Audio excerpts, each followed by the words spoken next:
$1.8 million on a Ford. Welcome back, everyone. Just like the title says, yes, I did spend $1.8 million on a Ford, but a Ford GT Carbon Series. Why did I spend $1.8 million? Now, that's what we're going to talk about today, so let's get right into it. So first off, I am in Canada, so $1.8 million, that is Canadian, not USD, $1.8 million Canadian, CAD. Why did I spend 1.8? So I actually bought this car 2 years back today, March of 2023. I bought this car from Grand Touring here locally in Toronto. For many that have been watching the channel have seen this car quite a bit already. For anyone that hasn't, I will make a proper, full, detailed video. Maybe one day, once the weather's a little bit better, we can go take this thing for a drive and talk about why this car is worth not 1.8 million Canadian, but why it's worth the money it is, even from factory at MSRP. Now, keep in mind that these cars only have, given the year, given the build, but they're anywhere from, this one's a 700 MSRP, but they're anywhere from about that 650 to 950 mark. Keep in mind that this was, again, just like I just put up right now, a 1.6 CAD listed vehicle. That equated to, back in that time, maybe about a 1.15, 1.2 USD retail price point. And that is kind of given what the GT market was at that time, 2 years back. Being here a local resident in Ontario, there wasn't really much cars available. There wasn't really anything on the market as a comparable at that point. Maybe a car here and there came up, a few months before, a few months later, but they were all given about that same price point. There was a car that had some higher kilometers than this one that was about 100 grand cheaper, but I really wanted a black one. I really had my eyes set out on a black GT. When I was looking at these cars in the US, they were, again, 115, 1.2 USD. So in my eyes, paying even the full retail price on this car versus going to the US and buying one and bringing one over, it was kind of a given that it was going to run about the same money, and kind of the headache of just getting it across from the US and doing all the paperwork and stuff. It was easier to deal with the local dealership. Second thing, I actually had a really good relationship with this dealership, and shout out to Grand Touring. They've always been amazing. Another factor was that I really wanted to continue to grow my relationship with this dealership, which is why I was more than happy to pay that price point for this car. I knew it was not the golden GT because the previous gen is what everyone is after, and it was still at the time, I'd say 2 years back, a little bit kind of underrated, the previous gen. But from the car collector market, a lot of people, you will see that they kind of frown upon these modern 18 plus GTs because of the EcoBoost motor. Now, as much as I would love to have both, I think kind of just talking about the previous GT, the price point on them have kind of started to skyrocket too much, where these GTs in particular, their prices have kind of started to kind of simmer down a bit.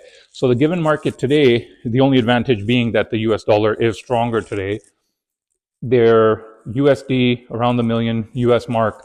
So it's about maybe a 145 Canadian retail car, maybe 1.4, around there or so. But now I had another key advantage or reason why I actually did buy this, because a lot of people would wonder why. So, why would you pay that type of money for this car if there were other cars available on the market? So I actually had a Huracan STO. So this is to say that sometimes things are more circumstantial. Now, I had an STO, which, again, thank you to this dealership that had given me at MSRP at that time. That time, there was a crazy hype on the STOs. So I had a very healthy equity out of that STO. And I did actually have a profit on the STO, which is why, again, I wanted to give my business to this dealership, in particular for this car. Fun fact, though, I never, the cars are pretty straightforward. So I never actually went into Grand Touring to see the car. Everything was done by text. Shout out to Victoria. She's always been super helpful with everything. This was actually sitting at the other Grand Touring dealership, where just by text, I'm like, look, Victoria, I really love this car. It looks super cool. Just from watching some videos, just like we are here on YouTube now, just watching some videos of GTs. And I'm like, wow, these are pretty cool looking cars. Started looking into them. I saw kind of the criticism behind the, again, modern platform of the GT, but I really wanted this car, which was, again, why I was okay. So there are many factors. So not trying to be clickbait, whatsoever with the titles, but do you guys think I'm cooked here to spend this much money on a GT? Well, Ford in particular. I love the car. I think the car is a beautiful car. What's your opinion? Do you think that the GT, keep in mind, I'm not concerned about the value because this is not a garage queen. Right now, it's just sitting here in the garage because, again, we're in winter, we're dealing with active weather, and as much as I love to drive it, you just can't drive this thing now. When the weather gets better, we're back on the road. We're actually, driving. From the time that this car was bought, I put a few thousand kilometers on the car. I know a lot of GT owners, especially with these ones, are a little bit more cautious, a little bit more kilometer conscious. Now, I did buy the car at the top of the market, so I do expect to lose some money on it. I'm not the original owner. I paid a high, over MSRP price point on the car, and I continue to enjoy it. But what do you feel? Do you think this is a car I should hold longer? I've owned it for 2 years. I've enjoyed it for 2 years. Or do you guys think I need to get myself into another vehicle, replace the GT? What's your opinion?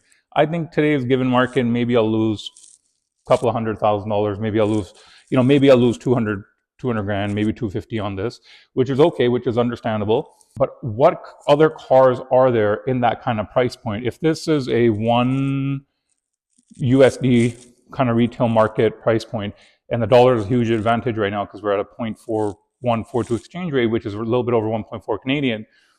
At $1 million US, what is another good car as a replacement for the GT? Do I plan to replace the GT? No. This is just a discussion to see what's your opinion. If you were in my shoes, would you replace the GT with another car, or would you keep the GT for another couple of years until maybe something else comes along? And I'm not for more of the new modern, some of the HPEV cars. Like I know some people have said to me in the past, get a Revolto. I'm not a fan of the Revoltos. No disrespect to anyone that has them. But now if you look at other cars that were at this price point at that given time, they've all started to kind of climb up a lot. Sennas are not, they haven't simmered down. They've only gone more and more and higher. CGTs are, again, gone a lot higher. But everything in that kind of price range, what else is there really in that price range? Pistas, like the 48 Pistas, 458 Speciales or Apertas, they've all gone through the roof. So what really would be another good replacement car? And I've thought to myself over the last 2 months, is there a car that would be a good car to replace the GT with? But I really don't think there really is. Now, I really don't want to keep more than, because I already have, remember, we have the GT, we have the twin turbo R8, we have the SVJ, which will be modded soon. We have the Black Badge Cullinan. We have our day-to-day M3, which I want you to, again, join along with me, continue the vlog. We'll go, just go meet a few friends today and we'll continue the vlog. Then we have the 2200 wheel horsepower GTR and just some other cars. But 6-7 cars, I don't want to go past that point. I've had at a point where I've had a lot more cars and it becomes sometimes a little bit hard to kind of manage. And I think 5, max 6. 5 cars, 6 with a daily. I don't want to keep more than that. SVJ I plan to keep forever. Maybe the Cullinan down the road, I'll probably replace it with maybe the new body or the Spectre. But I'm not really, again, a huge fan of the Spectre. I don't really want to go for the Spectre, but I don't know if the move is there for the Cullinan for the new body yet. But SVJ is here to stay. R8 is here to stay, unless something else, we decide to kind of build a little bit more exciting. The other 2 cars that I really like is an 812 GTS. I love the 812 GTSs. I love the 765 Spiders. And as much as I may say 5 or 6 cars max, maybe if I had to get some more, throw some lifts in here, and I had to throw some lifts, and then we change that 5-6 car limit to maybe 8 cars max, I would throw the 812 GTS and a 765 in here. But I don't want to keep more than 1 hypercar. So GT is kind of that borderline point. If we're replacing the GT, do we go up to a Senna? Do we go up to the 918s? But you got to keep in mind that a 918, you're spending twice the money now on it. So you're doubled up. You got to spend about $2 million US minimum, like we were talking about in one of the other videos, or 2.2 to 2.4, or you're 3 times if you're getting into a YZEC PTS car. Now again, comes back to the point, what really is there in that $1 million US mark point, right? Or that's kind of where, and this is for the next kind of couple of years, unless things. I change my mind quite often, and I may tell you guys right now that I don't want to have more than 8 cars, but who knows, maybe in a year I might have like quite a bit. Who knows? We don't know that. You got to follow along the channel. Make sure you're subscribed to really know what my kind of plan is. Remember, I'm a huge car guy. I love cars. So as much as I say sometimes I'm trying to limit myself with how much buying, never really happens. Sometimes I kind of go on this random spurge of just kind of buying stuff. So that's where we stand with the GT. And I want input from everyone that's here because I respect and value every single one of you that are watching this channel. And I want to grow this channel together, but I want to see what everyone's kind of input is. So let's do this together. Treat this like your collection. If you were me in my shoes, is the GT a car that you want to see stick around or be replaced, or at what given point, whether it's today, whether it's tomorrow, whether it's in a few years? Let's talk about this, right? As far as, again, the title goes, wasn't clickbait. That's actually kind of sadly what I paid for it. A lot of money, I know, for a Ford that is an EcoBoost that does have an F-150 key. I should have brought the key out. I would have showed you guys. But I want to make a full detailed video, just fully kind of reviewing the car overall so you guys have a clear kind of picture of what this thing actually is. But now we're going to hit the road.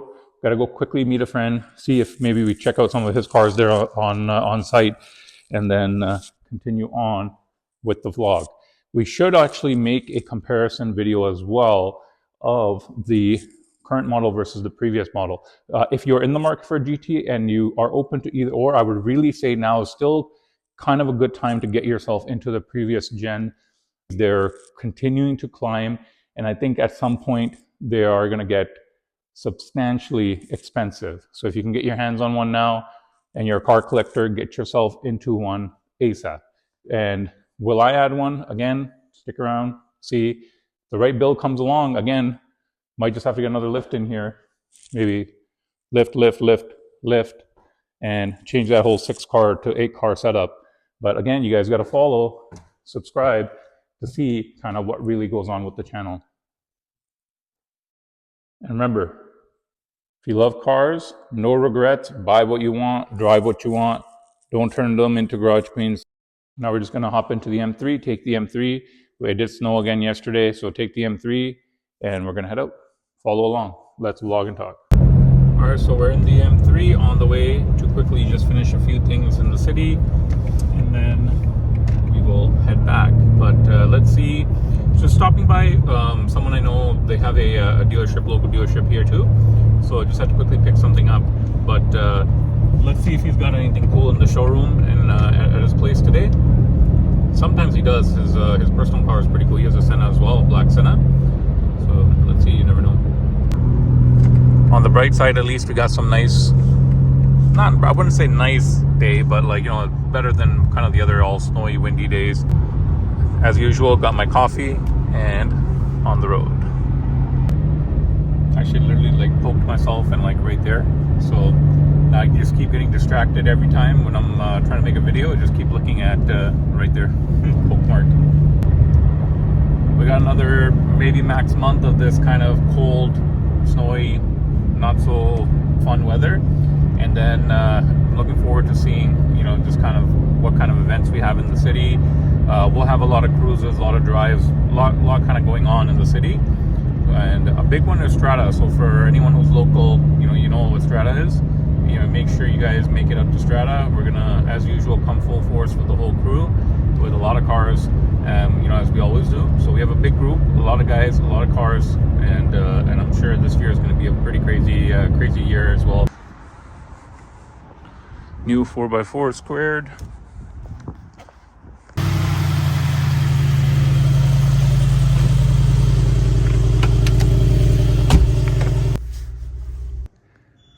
This is how a Senna is supposed to be driven.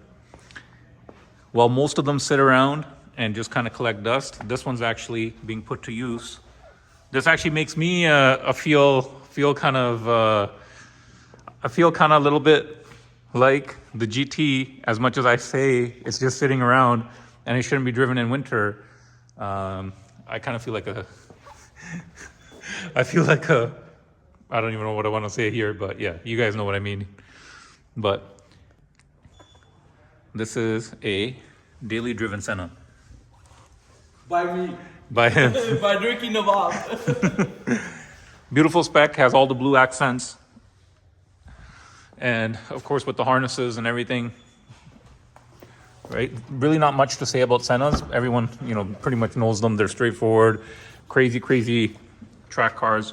But this is a insane spec. So, to more, if you want to check it out, just go to Ricky's page because he is actively driving this thing and actually getting the full use out of his car. This is actually a sick color too on the Cullinan. Perf. These are pretty sick builds.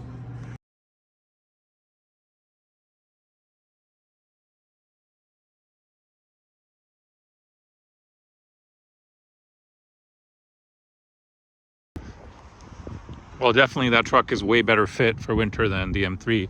What do you guys think? I actually think these look pretty badass, but are they worth the price tag? These were actually almost about 500K MSRP, but now you can actually get them for a pretty good price. Still, of course, just looks kind of like a raised 4x4. It is a, G-Wagon 4x4, but the new body with the new interior and everything. But you guys think this is worth the money? Now, they're in the kind of 3 range, mid 3s. Is this thing worth the money? All right, we just fueled up and on the way back, and might be a little bit of a shorter vlog today, but just wanted to make sure I made one for everyone today, and I did not miss out. Trying to be as consistent as possible. If you have not already, please do subscribe, please do comment, and let me know if there's anything you'd like for me to talk about, improve on. Give me some honest feedback and criticism. I really do appreciate all the support and love from everyone. And that's honestly it. So that will conclude it for today. I hope everyone is staying warm, having a happy and fun Sunday. And till next time, thank you.